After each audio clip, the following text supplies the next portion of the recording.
Qul huwallahu ahad, Allahus samad, lam yalid wa lam yulad, wa lam yakul lahu kufuwan ahad. Kesempatan sore hari ini kita akan bahas tentang syarat diterimanya syahadat atau syahadatain. Jadi nanti kita akan mengkupas tentang apakah syahadat kita yang sudah kita ucapkan sejak lahir itu ya sampai kita dewasa sekarang ini diterima oleh Allah atau tidak. Kalau tidak diterima berarti ada yang salah di dalam pernyataan syahadat yang kita ucapkan, walaupun tidak ada tuntutan untuk mengucapkan syahadat ulang, tetapi pemahaman terkait dengan syahadat atau syahadatan itu menjadi penting. Bapak Ibu yang dimuliakan Allah, dalam pertemuan kita kemarin tentang kandungan atau madlul asyhadatain, kandungan makna syahadat, setidaknya syahadat itu mencakup 3 aspek ya kemarin. Yang pertama adalah aspek lisan, yang kedua adalah aspek sikap ya atau hati, dan yang ketiga adalah aspek perbuatan ya. Aspek lisan itu berarti pengucapan. Di samping pengucapan juga kita dituntut untuk mentadabbur, memahami ya, dan selalu menjadikan sebagai zikir harian kita. Gitu ya. Zikir harian kita. Jadi zikir harian kita itu mulut kita itu basah dengan kalimat la ilaha illallah Muhammadur Rasulullah. Tapi juga harus ditadaburi dan ditafakuri.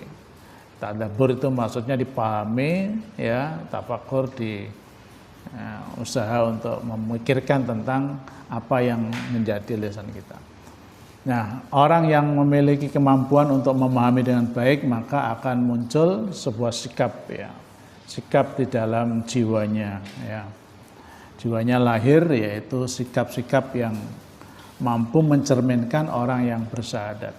Kemudian dalam perbuatannya muncul di dalam kehidupan kesehariannya. Bapak Ibu yang dimuliakan Allah, dalam kesempatan yang lalu juga kita sampaikan bahwa la ilaha illallah itu adalah merupakan kunci surga. Ya.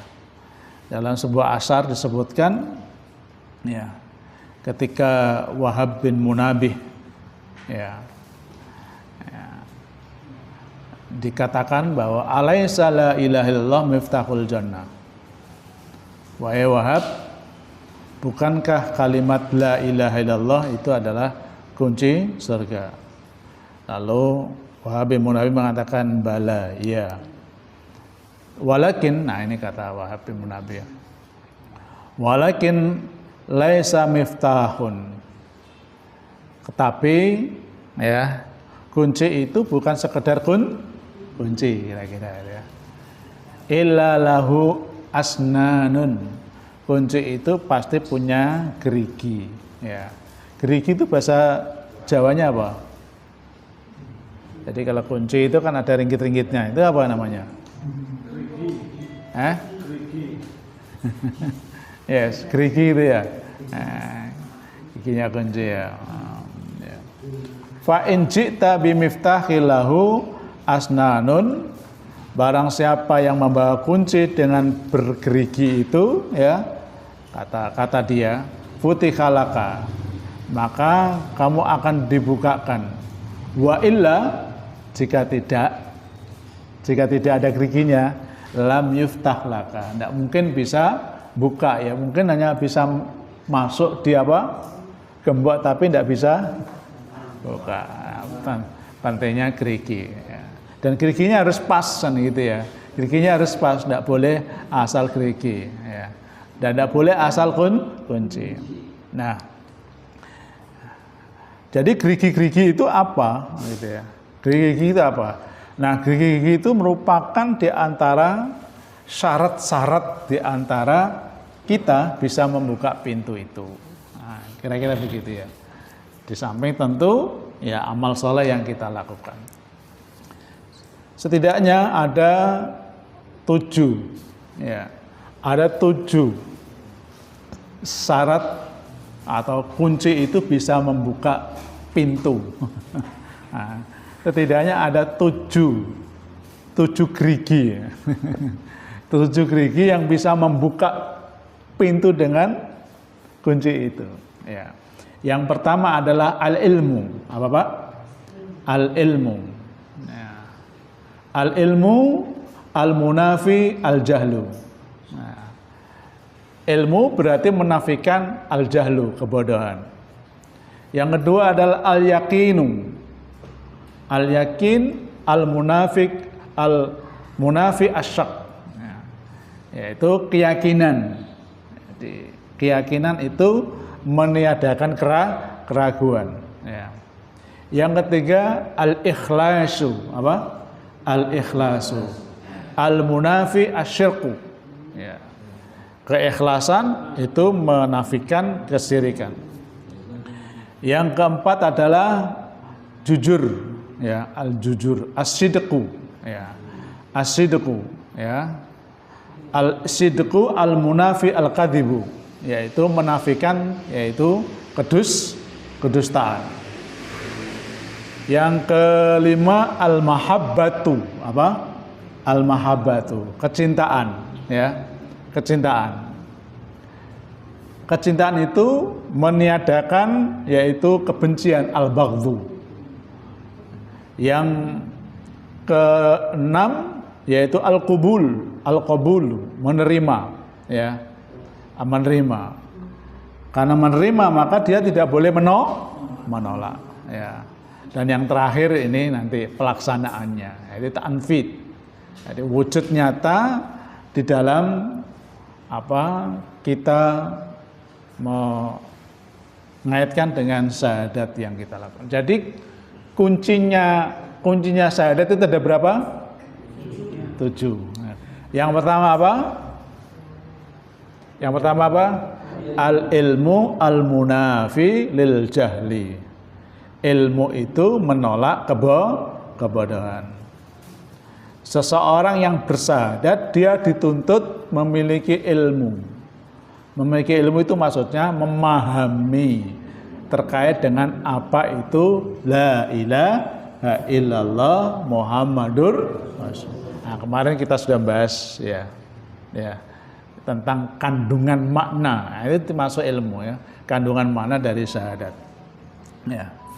Jadi kalimat syahadat itu ya dituntut seseorang untuk memiliki ilmu. Nah, ilmu tentang apa kan gitu ya? Ya ilmu terkait dengan pernyataan itu. Kalau la ilaha illallah berarti adalah ilmu terkait dengan la ilaha illallah. Kalau Muhammadur Rasulullah berarti ilmu terkait dengan Muhammadur Rasulullah. Ya. Jadi kalau Allah berarti ilmu terkait dengan ma'rifatullah. Kalau Muhammadur Rasulullah berarti ilmu terkait dengan ma'rifatur Rasul. Ada bukunya miliknya Said Hawa. Kalau jangan mau referensinya apa banyak ya, yaitu Ma'rifatullah dan Ma'rifatur Rasul karangan Said Hawa. Nah, cuma buku-buku begini sekarang sudah jarang ya. Sudah jarang ya. Dulu saya masih kuliah itu saya beli itu ya. Saya beli itu ya. Dan buku-buku itu ya, pernah dilarang gitu ya. Karena beraliansi dengan Ikhwanul Muslimin ya. Jadi kalau terkait dengan la ilallah berarti kita dituntut memahami ma'rifatullah.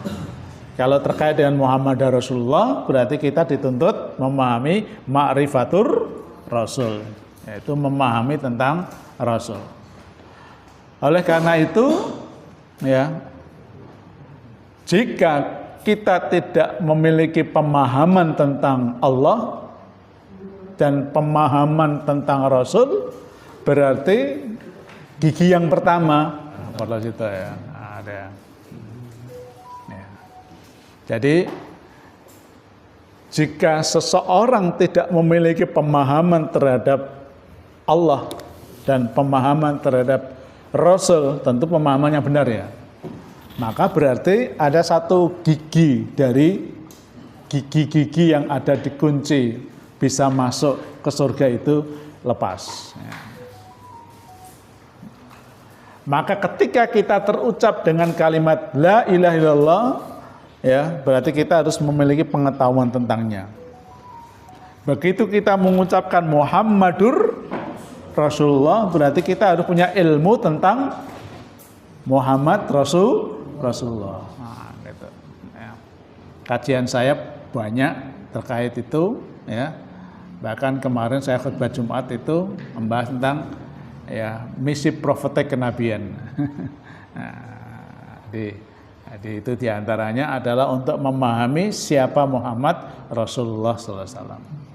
Nah, jadi ketika kita mengucapkan dua kalimat syahadat, ya, asyhadu alla ilaha illallah, berarti kita dituntut apa? Memahami, memiliki ilmu terkait tentang la ilaha illallah. Berarti ma'rifatullah harus tuntas. Begitu pula kalau kita mengucapkan Muhammadur Rasulullah, berarti kita harus memiliki apa? Ilmu terkait dengan Muhammad sebagai utusan Allah. Kita sebut dengan istilah ma'rifatur Rasul. Maka jika seseorang tidak memahaminya, kan tidak mungkin dia akan lanjut selanjutnya, memiliki yang selanjutnya. Atau tidak mungkin dia mampu mengamalkannya karena nggak paham. Ya. Di dalam ayat Al-Quran, nah ini di surat Muhammad ayat 19. Ini pentingnya kita tahu tentang kalimat la ilaha illallah. Fa'lam, apa artinya? Ketahuilah, berarti kita harus punya apa? Pengetahuan, kan gitu. Fa'lam, ketahuilah, berarti kita harus punya apa? Ilmunya. Gimana kita mau mengetahui kalau kita tidak punya ilmunya? Ini perintah loh ya. Fa'lam annahu la ilaha illallah. Kita sampai di sini aja pemahamannya. Tidak usah kita bahas panjang lebar, biar cepat. Fa'lam annahu la ilaha illallah. Maka ketahuilah, berarti kita dituntut apa?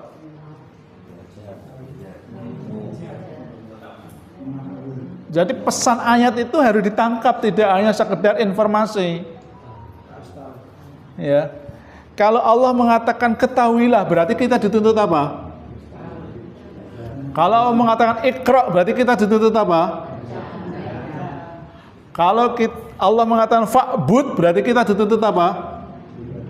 Kan begitu. Ya, kan begitu. Masa Allah mengatakan fa'lam terus kita biasa-biasa aja. Pada Allah mengatakan wa'bud rabbaka hatta ya'tiyakal yakin, misalnya di Al-Qur'an ya. Beribadahlah kamu kepada Allah sampai kamu yakin dengan ibadahmu, ketika nanti pada hari kiamat kamu membawa apa? Ibadah itu diterima oleh Allah. Berarti perintahnya apa? Kita diperintah untuk beribadah, kan begitu. Kalau mengatakan fa'lam annahu la ilallah, berarti kita dituntut apa? Memiliki ilmu terkait la ilaha illallah. Nah, begitu ya. Bahkan Nabi SAW mengatakan man mata, apa artinya? Wa huwa ya'lamu. Ya'lamu artinya apa? Mengetahui. Berarti mengetahui itu punya apa? Punya ilmu, punya pengetahuan. Gak mungkin orang mengetahui dia tidak punya. Misalnya jangan tanya, ini apa? Enggak, beda-beda pengetahuannya. Nah, karena pengetahuan kita terbatas tentang ini ya tahunya ini ya itu aja gitu. Anak remote, anak pointer gitu ya. Nah, itu. Ya, laser gitu ya. Nah, itu. Man mata wa huwa ya'lamu. Barang siapa mati dan dia tahu. Berarti kalau tahu itu apa? punya ilmu, punya ilmu, dan ilmu itu betul-betul ilmu yang benar-benar gitu ya. Ya, ya. Ilmu yang al-yakin, ilmal yakin, ilmu yang betul-betul menjadikan orang itu yakin dengan ilmunya. Ya. Annahu, bahwasanya Allah itu la ilaha illallah, tiada ilah kecuali Allah, dakhalal jannah, masuk. Kalau dulu-dulu kan kita gini, mangkana akhiru kalamihi la ilallah dakhalal jannah. Barang siapa yang akhir kalamnya mengucapkan, hanya mengucapkan, masuk surga. Kalau ini gimana ini? Siapa yang mati? Tapi tidak hanya mati, apa ini? Tahu, berilmu. Nah, tidak hanya ucapan tapi ilmu. Ilmu itu di mana? Ilmu itu di mana Pak, kira-kira Pak? Sudur. Ada. Ya. Ilmu fis sudur. Laisa fis sudur. Al ilmu fis sudur, laisa fis sutur. Nah, itu kata mahfudot. Kata mahfudot. Itu kalau saya di pondok begitu. Al ilmu fis sudur wala fis sutur. Ilmu itu di dada, bukan di dalam tulisan. Tapi tulisan itu ya penting. Mari mulai. Nah, sekarang ditulis.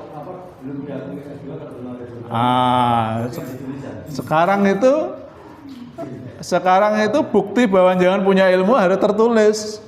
Tertulisnya apa? Ijazah kan gitu ya. Ngaku S2 dari mana? Dikasih. Ngasih dokter, ilmunya di mana? Dikasih. Nah, ya. Jadi ya'lamu, jadi mengetahui. Jadi mengetahui itu menjadi syarat kita untuk bisa masuk surga. Jadi tidak hanya sekedar diapakan? Diucapkan saja. Ya. Ilmu itu sesuatu yang dimasukkan di dalam hati. Ya. Kemudian dicerna dalam pikiran. Nah, mindset kita, pikiran kita terbentuk gitu ya. Bahwa oh, inilah la ilaha illallah itu. Nah, jadi gerakan-gerakan yang kita lakukan itu ya dipengaruhi dengan ilmu kita. Nah, ilmu kita terutama terkait dengan makna la ilaha illallah Muhammadur Rasulullah. Termasuk juga ilmu kita terkait dengan Muhammadur Rasulullah, Muhammad Rasulullah atau ma'rifatur Rasul. Maka kenapa sikap kita terhadap Rasulullah Muhammad SAW itu kadang beda-beda. Yang satu mengagungkan dengan begitu, yang satu tidak begitu, yang itu begini. Kenapa? Ya karena dasarnya ilmu itu yang membentuk perilaku. Jadi perilaku kita itu dibentuk oleh ilmu, bukan apa? Perilaku membentuk ilmu. Ilmu kita membentuk perilaku. Makanya kenapa anak kita harus kuliah sampai tinggi ya? Ya karena biar apa? Perilakunya dibentuk dengan ilmunya. Apalagi ilmu-ilmu yang membutuhkan skill, profesionalitas, ya itu tidak bisa hanya fis sudur mas, ya. Tapi ada fis sutur, dibuktikan nilainya bagaimana, gitu ya. Nilainya B, C, atau D semua, gitu ya. Karena itu ya. Jadi ilmu itu membentuk perilaku. Dengan ilmu yang kita miliki terkait memahami la ilaha illallah dan Muhammad Rasulullah itu, lalu perilaku kita tertata. Ya. Apa saja, ya, apa saja, terkait apa saja, bahwa perilaku kita itu pasti didasari dengan apa? Ilmu kita. Ya, tidak usah jauh-jauh. Orang yang punya ilmu terkait dengan sains ini ya, dengan orang yang tidak punya ilmu dengan terkait dengan sains ini, nanti perlakuannya lebih beda. Kalau Mas Ilham pakai main HP itu game gitu ya. Tapi kalau Pak Agung, wah HP-nya itu isinya itu programmer rumah sakit itu ada di HP-nya semua. Kira-kira begitu. Nah itu padahal sama-sama punya HP. Jadi ilmu itu menentukan perilaku yang berbeda-beda. Nah, termasuk pemahaman kita tentang la ilaha illallah Muhammadur Rasulullah. Oleh karena itu, memahami la ilaha illallah Muhammad Rasulullah itu tidak boleh berhenti. Ya, hanya cukup di lisan saja, tapi dia harus dikaji terus menerus. Maka kajian kita fokus itu terus namanya. Syahadat kita kaji terus menerus. Ya, ada 7 item yang kita bahas. Kita baru membahas 2 item ya. Ya. Nah, yang ketiga ini adalah tentang syarat-syarat diterimanya syahadat. Jadi itu. Nah, apakah kita termasuk orang yang sudah tahu atau belum? Ya, kembali kepada kita masing-masing. Sejauh mana pemahaman kita terkait dengan ma'rifatullah dan ma'rifatur Rasul. Ya. Kenapa? Ya, karena ilmu itu membentuk apa, Pak? Perilaku. Membentuk sikap dan perilaku kita. Ya. Wis, tidak usah angel-angel. Pemahaman seorang anak terhadap bapak. Ya, ketika seorang anak itu paham bahwa seorang anak itu kalau ketemu bapaknya, ibunya begini-begini. Dengan anak yang tidak punya ilmu terkait dengan hubungan orang tua dan anak, ngelak perilakunya beda. Ya, perilakunya beda. Nah, kalau ada anak pinter tapi kok nggak diamalkan, nah berarti dia sedang tertutup apa? Ilmunya itu tertutup. Jadi tidak sampai melahirkan amal. Tapi biasanya amal itu ya karena dibentuk oleh cara berpikir kita. Nah, itulah yang kita sebut dengan istilah personality. Apa? Personality. Personality itu apa? Ya. Ada yang mengatakan pribadian. Identitas diri. Apalagi? Jati diri. Apalagi? Nah, sebetulnya personality itu gampang, ya. Saya baca di beberapa kamus itu personality itu maksudnya tampilan diri. Nah, apa yang engkau tampilkan itulah personamu. Nah, tampilan diri kita itu dibentuk oleh apa? Pola pikir. Nah, pola pikir itu dari mana? Ilmu. Nah, pola pikir ilmu itu membentuk perilaku. Termasuk pemahaman kita terkait dengan ma'rifatullah dan ma'rifatur Rasul yang benar itu melahirkan perilaku yang benar. Nah, kenapa di dalam masyarakat itu kok kadang terkait akidahnya kok aneh-aneh ya? Karena pemahamannya terkait dengan ma'rifatullah dan ma'rifatur Rasul ya seperti itu. Sejak dulu, sejak dia lahir sampai dia dewasa itu ya ajarannya gitu. Nah, gitu ya. Nah, itu ya. Nanti kajiannya panjang ya. Nanti akan kita bahas suatu saat tentang al-ilmu wal jahlu. Ilmu dan al-jahlu ya. Apa itu al-jahlu ya? Nanti kita bahas panjang lebar ya. Kita hanya membahas pokok-pokoknya saja. Yang kedua,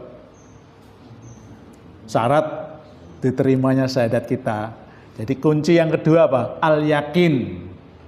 Kemarin sudah kita bahas Pak ya, tentang al-yakin ya. Ada berapa tingkatan kemarin Pak? Masih ingat enggak? Hah? Terus. Nurul ya. Nah, kemarin sudah kita bahas ya, tingkatan keyakinan gitu ya, tingkatan keyakinan. Ya. Ya, ada 4 ya, ada 4. Yang pertama adalah taklid. Ya, taklid apa? Taklid. Pokoknya kabeh ngono ya melok ngono. Itu. Jarine wong tuaku mbiyen niku ngene ya, aku ya ngene. Nah, itu keyakinan yang dibentuk akibat apa? Akibat informasi masa lalu. Nah, yang kedua apa? Ainul yakin. Jadi ilmu suatu keyakinan itu dapat dibenarkan kalau bisa diapakan? Dilihat. Kalau nggak bisa dilihat, no. Ainul yakin itu adalah meyakini sesuatu karena melihat. Kalau nggak bisa dilihat, masih meragukan, gitu loh kira-kira ya. Ya. Yang ketiga ilmal yakin, ilmu yakin. Jadi keyakinan itu berdasarkan ilmu. Tapi ternyata tidak ditemukan ilmunya, maksudnya tidak ditemukan dalilnya. Gitu. Gimana caranya? Nah, cari terus itu ya. Namanya ijtihad ya. Nah, yang terakhir apa? Hakul yakin. Keyakinan yang benar-benar hak didasari dengan iman ya. Ya, melahirkan sebuah keyakinan. Nah, yang dimaksud dengan keyakinan ini adalah bahwa keyakinan itu benar-benar muncul di dalam setiap diri seseorang ya. Dari keyakinan itu lalu melahirkan sebuah pensikapan ya. Pensikapan apa ya? Pensikapan seseorang untuk melakukan sesuatu. Biasanya orang itu kalau yakin itu dia tidak akan banyak pertimbangan. Contoh misalnya, ya. Kalau dengan HP itu senangannya apa? Mereknya. Oppo. Nah, ngoleh Oppo, pokoknya Oppo lah dituku. Ngene ya. Nek senengane iku keyakinan iku selama ini aku nira Samsung ora yakin. Berarti kok Samsung piye modele? Ngelak dituku. Nah. Begitu juga kalau jangan gini hidup. Jenengan hidupnya akan merasa aman dan damai kalau punya akek ya. Dan dia yakin dengan akek itu dia hidupnya apa? Bisa apa? Ya, maka bagaimanapun dia pasti kemana-mana pakai menampilkan makanya. Nah, begitu. Karena apa? Karena keyakinan. Jadi keyakinan itu mendorong seseorang untuk melakukan perilaku. Jadi tidak hanya ilmu, ya. Ilmu saja harus ilmu itu harus sampai mendarah daging melahirkan sebuah keyakinan. Makanya ilmu itu kan ada yang ilmunya sifatnya ngambang gitu ya. Ya sama-sama punya ilmunya tapi ngambang. Ya. Maka ketika seorang itu sudah punya ilmu dia dituntut keduanya yakin dengan ilmu yang dia miliki. Makanya kenapa? Ya, seorang dokter itu walaupun dia itu kan seorang yang ya bisa menyembuhkan penyakit ya.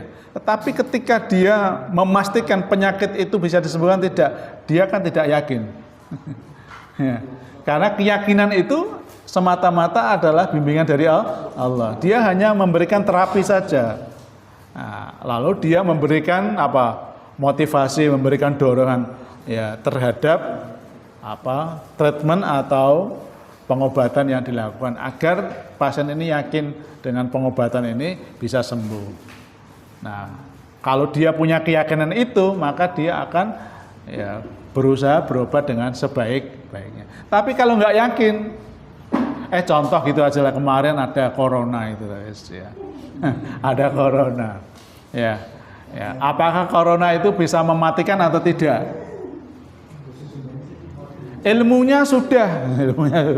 Tapi keyakinannya kan beda. Wong mati sing gawe sapa? Oh, gitu. Sudah. Nah, nek wis ngono iki terus piye? Kena corona ra corona, wong sing mati sing gawe mati Gusti Allah. Jadi akhirnya corona nggak yakin kalau corona itu bisa mematikan. Dilalah kena tenan. Dilalah kena tenan sampai keluarganya meninggal, baru keluarganya yang lain ya oh ternyata corona itu bisa mematikan. Nah itu namanya ainul yakin. jadi ilmu itu hanya sebatas dipahami, roh nyatane gitu ya. Ya kayak kita ini Pak ya, mati itu sesuatu yang pasti atau tidak? Mesti kan kita tahu pasti, tapi kalau belum tahu mati tenanan, itu kita kan akhirnya kan rapopo mati sehingga itu Gusti Allah. Nah, itu ya. Tapi ngalami kematian, baru tahu oh ternyata kematian itu betul-betul terjadi. Nah, gitu ya. Jadi yakin itu memang awalnya dari ilmu, ya, dari ilmu lahirkan apa keyakinan. Nah, ya seperti ibu memasak itu. Masak apa Bu biasanya Bu? Lodeh ya. Bisa nggak tiba-tiba masak lodeh? Harus ada apa dulu? Ilmunya. Nah, ilmunya. Weh dicampur gini. Nah. Terus jangan yakin nggak itu lodeh? Yakin karena sudah sesuai dengan takaran ilmu. Enak atau tidak? Orang yakin dibuktikan dengan ilmul yakin, ainal yakin. Nah, gitu. Begitu dia hakul ya. Oh, wis benar.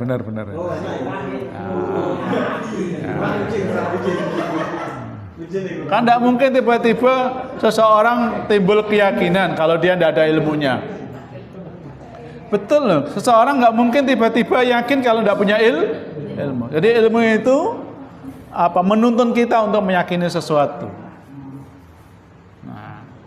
Nah, tapi yakin itu bisa berhenti kalau tidak ada dorongan-dorongan yang lain. Nanti kajiannya apa?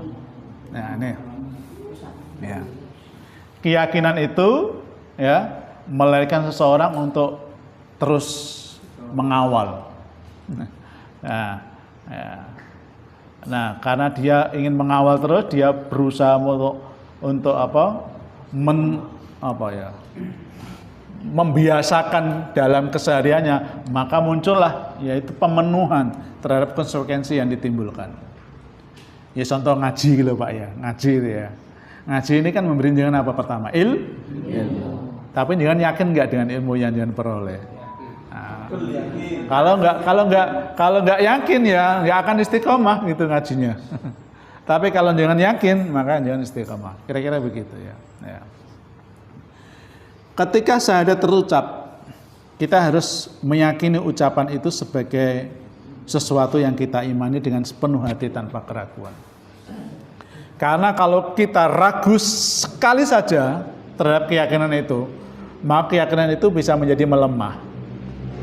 Apalagi keyakinan itu terkait dengan Allah Subhanahu wa taala. Maka kita juga menjadi lemah akhirnya. Contoh misalnya, siapa yang memberi rezeki jenengan? Allah kan ya, itu keyakinan. Tapi muncul keyakinan itu kan karena punya ilmu. Ilmu bagaimana mencari rezeki. Lalu kita dapat rezeki. Nah, gitu ya. Nah, gitu.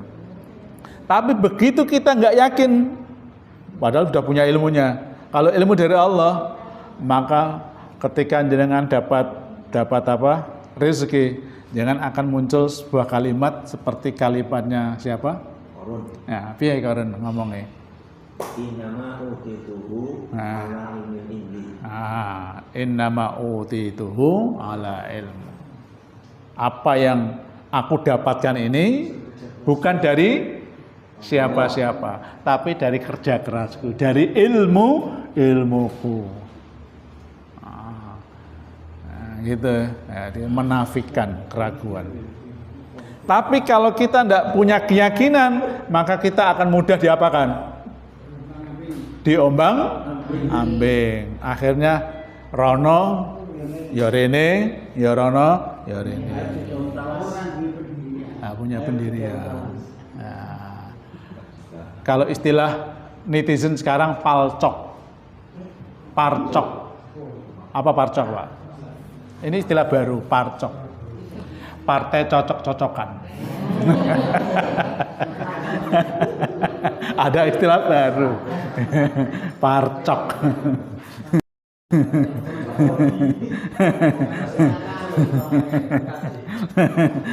Ngaji tarjih kok bahas parcok. Jadi cocok-cocokan. Karena cocok. Nah, orang cocok itu dari mana kira-kira? Orang tiba-tiba cocok itu dari mana? Ya, bukan. Ya karena ada keyakinan awal ya. Keyakinan awal. Kalau aku pakai ini, mati saya begini. Nah, akhirnya melahirkan ya sudah mati urip.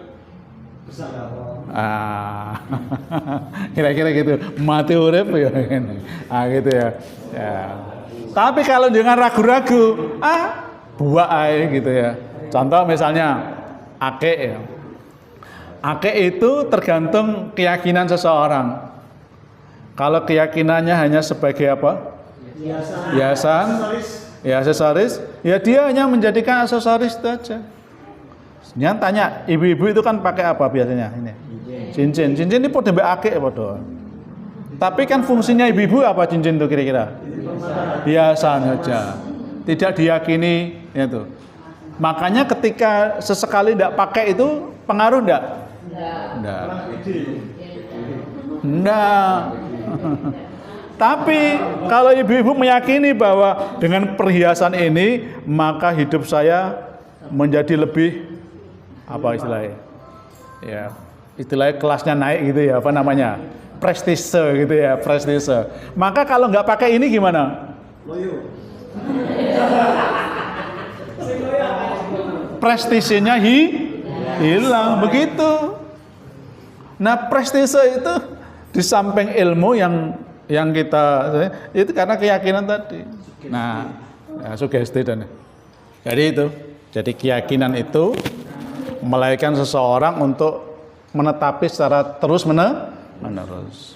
Nah, begitu dia ragu, nah sudah apa kira-kira? Nah, begitu jangan ragu, ya sudah. Contoh sederhananya gini, istri kita, ya istri yang kita miliki, pasangan kita, yakin nggak kalau dengan istri kita itu nanti akan menemani jangan di surga? Ini saya ingin ibu-ibu ya, saya ingin mendidik bapak-bapak. Ya. Yakin enggak kalau istri-istri jenengan nanti akan menemani jenengan di surga? Yakin ya? Kalau jenengan nggak yakin, hari ini pasti ragu, cerai, wes mesti gitu. Lah nggak yakin loh. Saya kan nanya atau Bu. Saya nanya bapak-bapak. Nah, kalau yakin itu kan wes sampai tuwek tak apa? Sampai ada gini. Ya, mati urip bareng apa? Nang donya ya. Surga donya apa? Katut surga. Nah, ada itu lagi gitu ya. Antil jannah, pasangan sampai di surga. Sampai apa? Suaminya meninggal itu tidak berani nikah lagi. Begitu juga istrinya meninggal tidak berani nikah lagi. Apa begitu ya? Enggak. Kalau sunnah Rasul kan begitu ya. Enggak begitu. Jadi selama itu menjadi pasangan hidup kita, maka dia nanti akan bertemu dengan kita di surga. Allahumma amin. Jangan yakin enggak? Yakin, harus yakin. Nah, itu bocorannya sudah ada, dalilnya ada, hadisnya ada. Selama kan gitu ya, selama suami istri ini menjadi pasangan-pasangan yang taat kepada Allah, soleh-solehat. Nah, anak-anak kita, apakah nanti bersama kita di surga? Selama dia taat, ya, selama dia taat, ya. Taat kepada Allah dan Rasulnya, maka dia akan bersama kita di surga. Cuma surganya nanti di mana tempatnya, itu beda-beda. Nah, sampean jangan nyindir saya.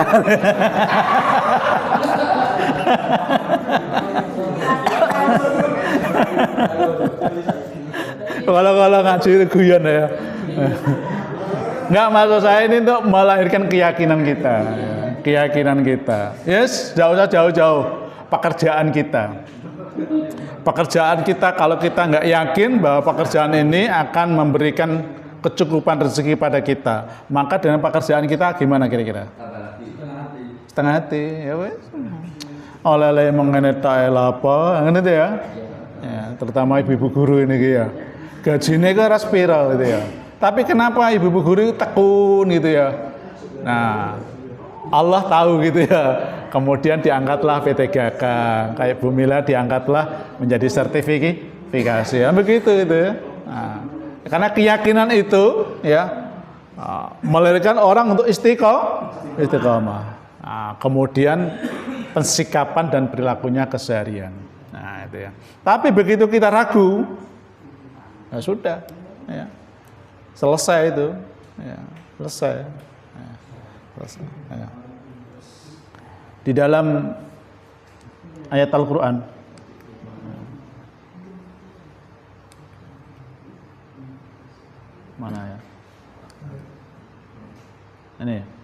Di surat apa ini? As-Sajdah ayat 24. Ya. Allah Subhanahu wa taala berfirman, "Wa ja'alna minhum a'immatan yahduna bi amrina lamma sabaru wa kanu bi ayatina yuqinun." Coba dibaca terjemahnya Pak Eko. Ya ketok. Dan kami jadikan di antara mereka itu pemimpin-pemimpin yang memberi petunjuk dengan perintah dan sendiri ketika mereka sakit. Dan adalah mereka meyakini ayat-ayat kami. Jelas toh. Jelas ya. Wa ja'alna minhum a'immatan, dan kami jadikan di antara mereka a'immatan, pemimpin-pemimpin. Jadi setiap kita itu pasti ada pemimpin-pemimpin. Ya. Pemimpin ini tujuannya apa? Memberi apa? Petunjuk. Kalau orang sudah tidak yakin dengan pemimpinnya, kira-kira gimana?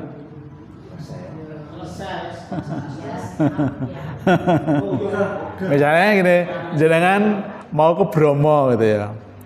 Berarti berapa orang kalau bareng-bareng? Wes Masjid Tabligh mau ke Pelumpang gitu, berapa orang?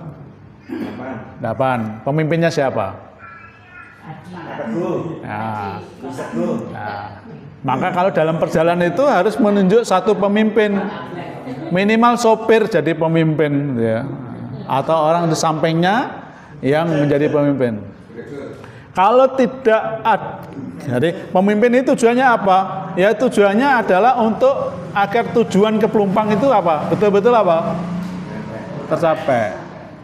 Begitu jenengan tidak yakin dengan kepemimpinan ini, nyampe enggak kira-kira?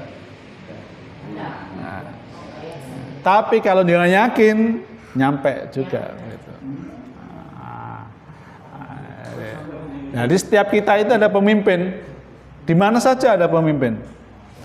Di keluarga ada pemimpin enggak? Siapa pemimpinnya? Kepala keluarga siapa? Ayah atau suami.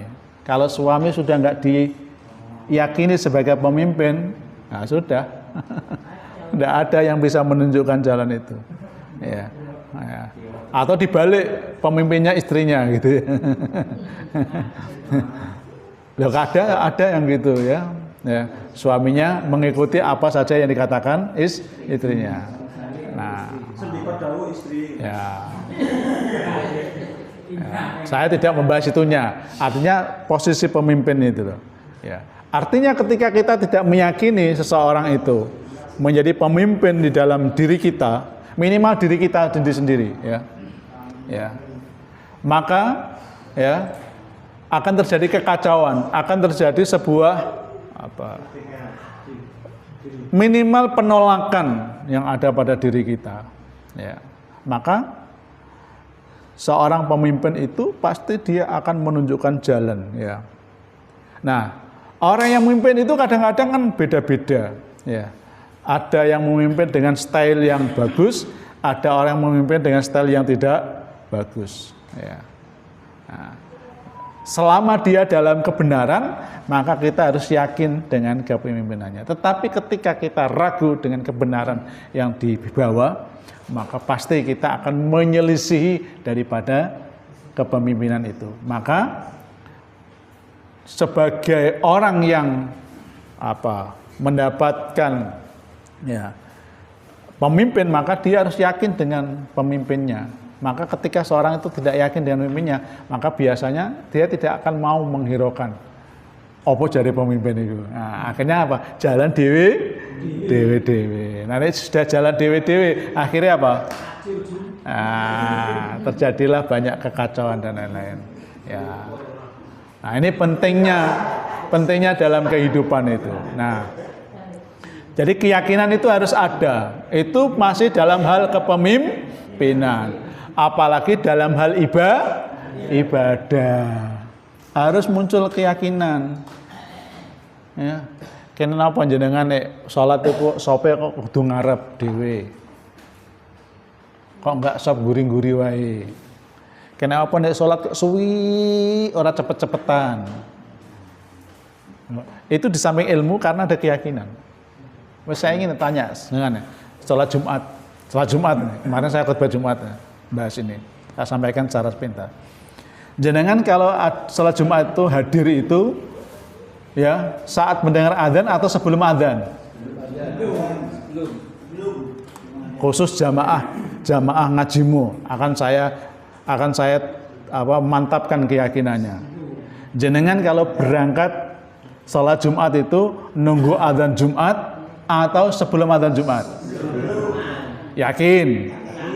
Tenang? Paris? Saya langsung menjenengan nih. Sebelum ada kan saya biasanya di rumah. Itu lama. Ya berangkat saya sudah ada. Saya sudah sebelum ada niatnya. Tempat sudah ada.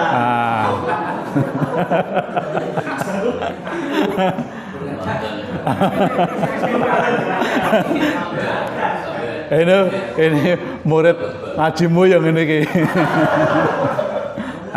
Kemarin saya sampaikan, memang ayatnya adalah ayatnya ini ya ayyuhalladzina amanu idza nudiya lis-sholati min yaumil jum'ah nunggu panggilan baru berangkat.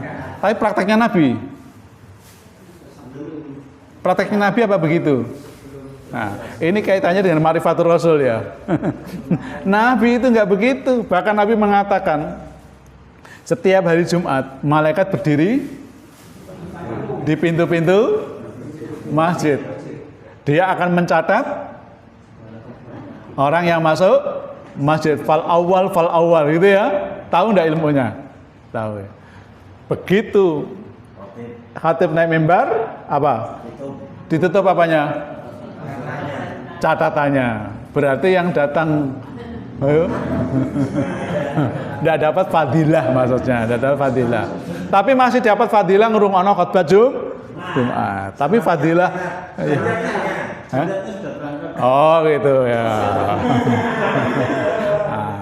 Nah, ini ya. Padahal sama-sama yakinnya ya, sama-sama yakinnya. Tapi kenapa perlakuannya beda?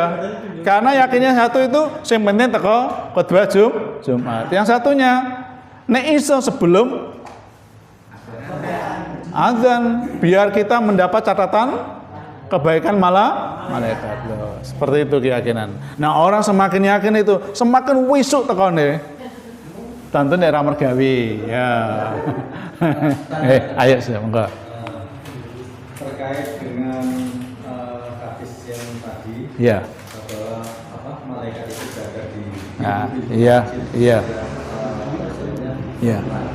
Itu ada beberapa masjid yang ketika melaksanakan sholat Jumat itu berbeda jamnya dengan jam real time waktu sholat. Iya. Jadi kalau kebetulan kami kalau misalkan di perjalanan itu, paham. Itu ada yang sampai jam 12 baru. Iya, paham. Ada yang jam setengah 12 sudah mulai. Nah, ketika kami di perjalanan itu kan kadang buru-buru waktu. Nanti jangan di depan saja. Ternyata yang di depan itu sudah mulai. Jadi gini. Jadi kebaikan itu diukur dari seberapa kepayahan yang itu ya. Nah, kita sudah berusaha sebelum Tuhan ternyata sudah. Nah, itu kan sesuatu di luar kemampuan kita. Tetap mendapat kebaikan. Sama kerja. Makanya pimpinan perusahaan harus tahu itu. Kalau dia nggak tahu, dia nggak mungkin memberikan apa? Dispensasi. Tapi kalau pimpinannya tahu, dia pasti setengah 12 sudah di-off-kan, semuanya pergi ke masjid. Tapi masjid sudah, sekarang jamnya sudah masuk. Tapi beberapa masjid kan enggak. Kayak Darussalam itu kan jam 12 kurang seperempat. Kalau Mubarak itu jam 12 kurang 10 menit. Nah, kalau di rumah sakit itu jam 12 kurang seperempat. Kalau di Sorjo kan lebih awal. Gitu ya. Sama dengan Tambaboyo. Yang penerapan jamnya itu lebih awal. Kayaknya jam 12. Yang sudah ada dulu.